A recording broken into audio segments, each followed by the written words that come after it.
O Conselho Federal de Enfermagem, agora em 2024, lançou a Resolução 736, que dispõe sobre o processo de enfermagem. Se você não sabe o que é processo de enfermagem, fica aqui que a gente vai conversar sobre ele. O processo de enfermagem é uma ferramenta metodológica que vai orientar o trabalho do enfermeiro. Ele vai ser a ligação entre o profissional de enfermagem e o paciente. É importante que a gente saiba que esse processo é fundamentado em teoria, ele tem um suporte teórico. Que suporte teórico é esse?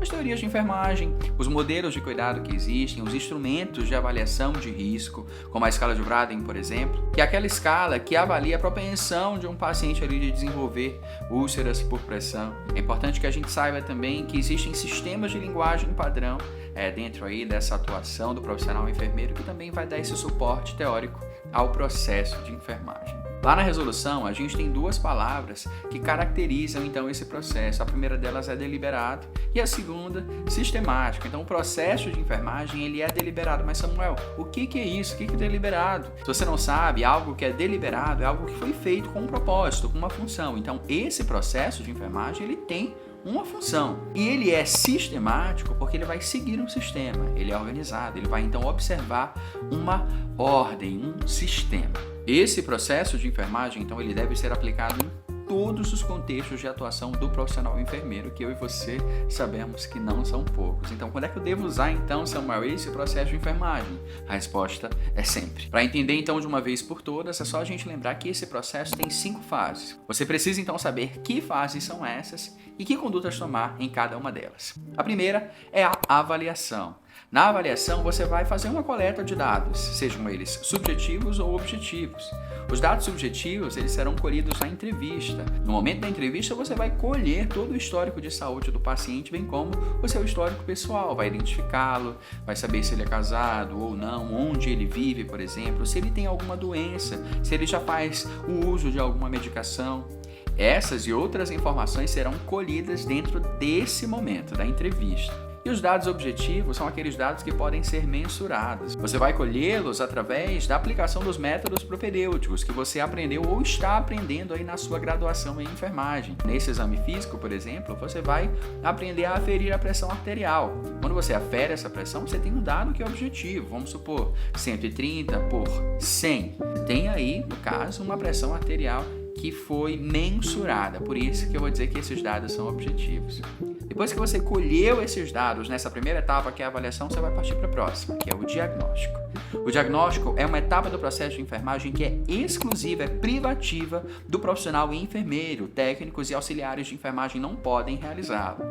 O que consiste essa etapa, então? Você vai pegar as informações que você coletou lá na primeira etapa, na avaliação, e vai realizar a identificação de problemas. Quais são os problemas que você identificou quando você coletou que aquele paciente, por exemplo, é hipertenso, mas não está fazendo uso da sua losartana, por exemplo. Depois que você identificar esse problema, você vai realizar um julgamento clínico. Tudo isso você faz dentro dessa segunda etapa, que é o diagnóstico. A terceira etapa, então, é o planejamento. Você vai pegar esses problemas que você identificou e os julgamentos clínicos que você fez e você vai elaborar um plano assistencial, ou seja, você vai planejar os cuidados que devem ser executados, então, no atendimento àquele paciente. Dentro desse planejamento, você precisa, em primeiro lugar, aprender a priorizar diagnósticos de enfermagem. Se você já está vendo aí os diagnósticos de enfermagem, você sabe que eles são muitos. E o enfermeiro, ele tem de fato esse olhar ampliado, ele vê muito fora da caixinha, mas quando você for analisar uma situação para realizar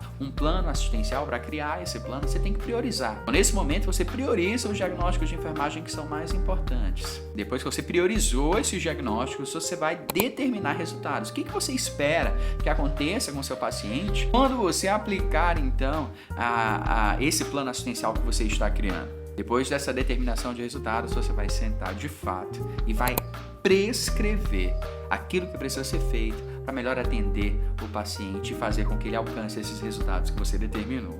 Essa parte, a prescrição, também é exclusiva do profissional enfermeiro.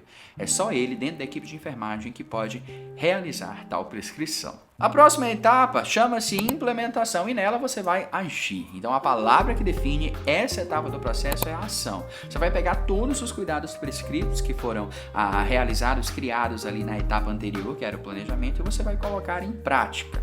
Existem cuidados que são cuidados privativos, são cuidados exclusivos da equipe de enfermagem. A equipe de enfermagem não precisa de outros profissionais para colocá-los em prática. Existem cuidados que são cuidados interprofissionais, ou seja, vai haver uma conversa entre essas diferentes classes de profissionais de saúde que estão atendendo aquele paciente, médicos, fisioterapeutas, nutricionistas. E existem também aqueles cuidados que estão debaixo de programas de saúde. Então, tudo isso precisa ser observado nesse momento da implementação. A última etapa do processo de enfermagem é então a evolução. Na evolução você vai avaliar os resultados que você obteve ali durante a aplicação do processo de enfermagem e você também vai revisá-lo. Vai ver se você vai precisar então mudar de rota ou não, tomar outras decisões a respeito do que você definiu como plano de cuidado para aquele paciente, para que ele alcançasse então os resultados que você planejou. Muito importante que você saiba que esse processo de enfermagem ele deve então de fato ser aplicado em todos os contextos de trabalho do enfermeiro e além disso, ele deve sim ser entendido e observado por você como uma ferramenta, ele é um instrumento. Costumo fazer algumas analogias então para entender como é que isso funciona. Por exemplo, você quer abrir uma caixinha de leite condensado, você pode rasgar a caixa com a mão, vai dar mais trabalho do que você pegar uma tesoura e cortar, não é verdade? Então imagine então que o processo de enfermagem seja aí essa tesoura que vai te auxiliar a realizar o que você quer, que é cortar a caixinha ou pelo menos um pedaço da caixinha e tirar o leite condensado lá de dentro, né? Que é o resultado que você deseja.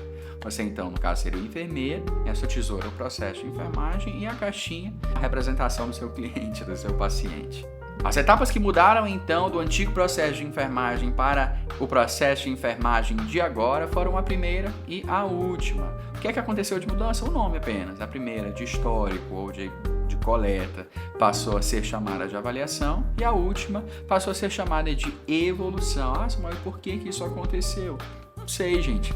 Acho que mais por... Isso explicaria então uma possível padronização. Acho que o pessoal quer padronizar mais o trabalho do enfermeiro brasileiro com relação aos enfermeiros de fora. Talvez seja isso.